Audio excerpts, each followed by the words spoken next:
Hello and welcome to Business with Smith Co. Hello and welcome back to Business with Smith Co. Today we're going to be talking about market segmentation, probably amongst other things. Market segmentation. So let's go. Market segmentation involves the dividing up of a market into clearly identified groups or market segments that share common characteristics. Segmenting the market by dividing into groups of consumers with common needs allows a business to then identify what or which segment is its target market. So then it can design and implement strategies to then address those needs with different products. Different ways market segmentation can occur for a business. Demographically, so a business can analyze all of its consumers and break them down into groups based on their age, gender, family size, income, or occupation.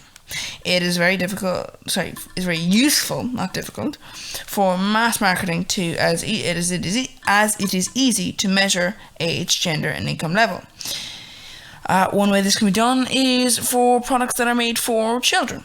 Currently, these videos I wouldn't say they're made for children. No, they're not really made for children. They're made for education videos. No, they wouldn't be made for children at all. No.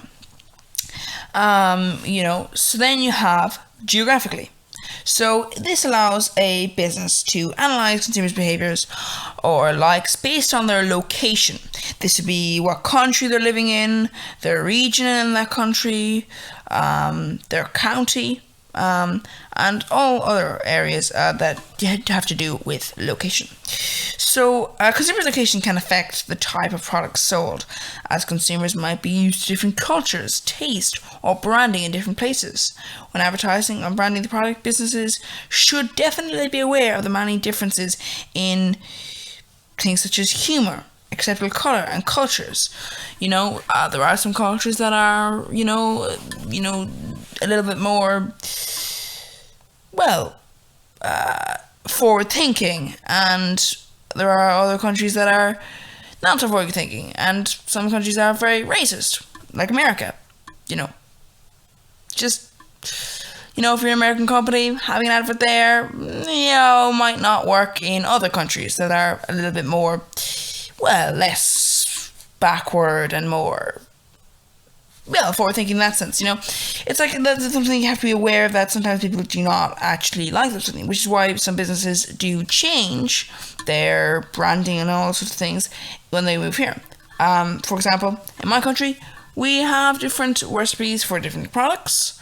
So some products that are sold in America, for example, American companies, they change their areas here because obviously they realize what they do in America might not be as, useful here.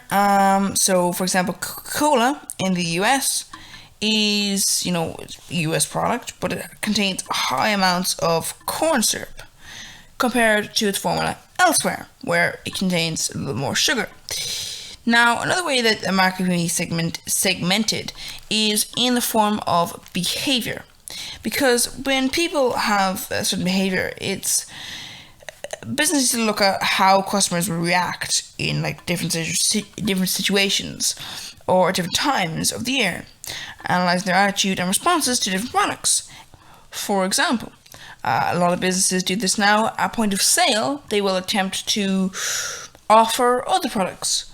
For example, when people are close to the till, customers can pick up something extra as they pay. Introducing seasonal products will also tend to work. We tend to, offer extra Christmas facts and extra videos around Christmas time.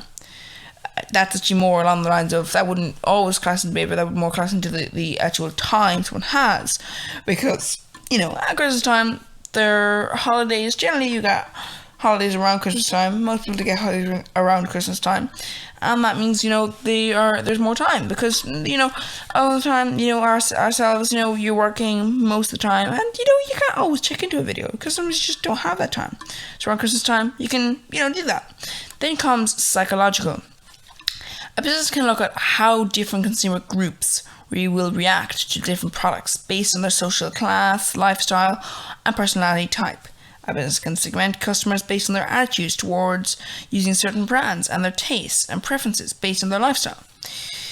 This all sort of changes their thing. Then, of course, comes the benefits of market segmentation for a business. There are multiple benefits, but there are main ones we will talk about today. So, you can adapt the product's design or function to target different groups. So, service provide business with feedback on what the customer likes and dislikes about a product and what their needs are. This helps business to target particular groups of customer by adapting and producing products to match those needs. So, as I said earlier, you have this sort of thing where a product can actually change in different ways depending on the location that the product is being sold to. So, that is the fact that, it does change in that area. So, basically, a business might be able to create a feature that will allow it to meet the needs of consumers that might have been overlooked in the past, using research data to position the product more prominently in the mind of consumers.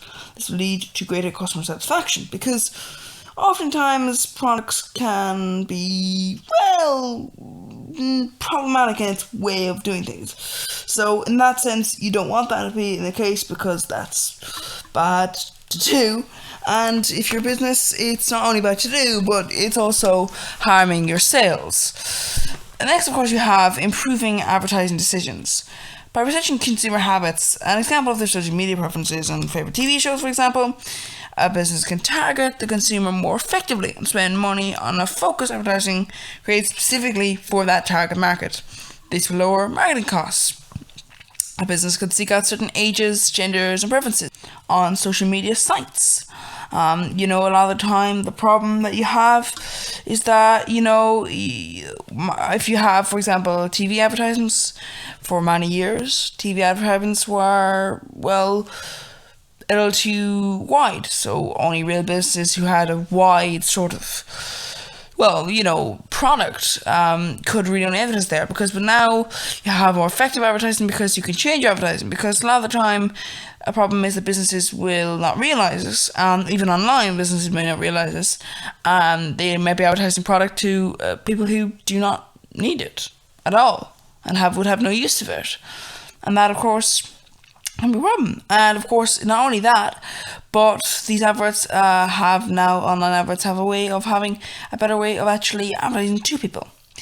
So that really is a main benefit for advertising techniques. Then comes adjusting promotional techniques. So a business can find out what offers target market enjoys, or offers a target market enjoys, and other brand consumers would like.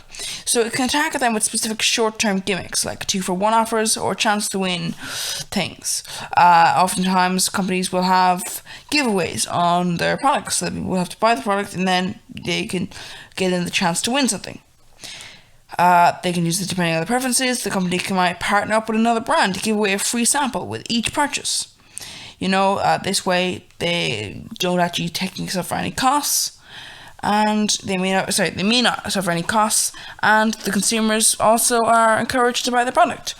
Then there is increased profit levels.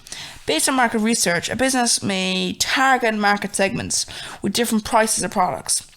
It can work out which group is willing to pay more, and then adjust the product to target them to try and get as much of the disposable income from each consumer group as possible. Now, you might think this is a little bit unethical, but that is what some businesses do. It could also adapt products to suit different markets as their needs change. You'll find a lot of the time that that does happen in the world. So, creating multiple markets. A business may use market research to cover different levels of consumers within its market to adjust the same type of good to create a tiered market, giving customers a chance to trade up to more luxurious groups.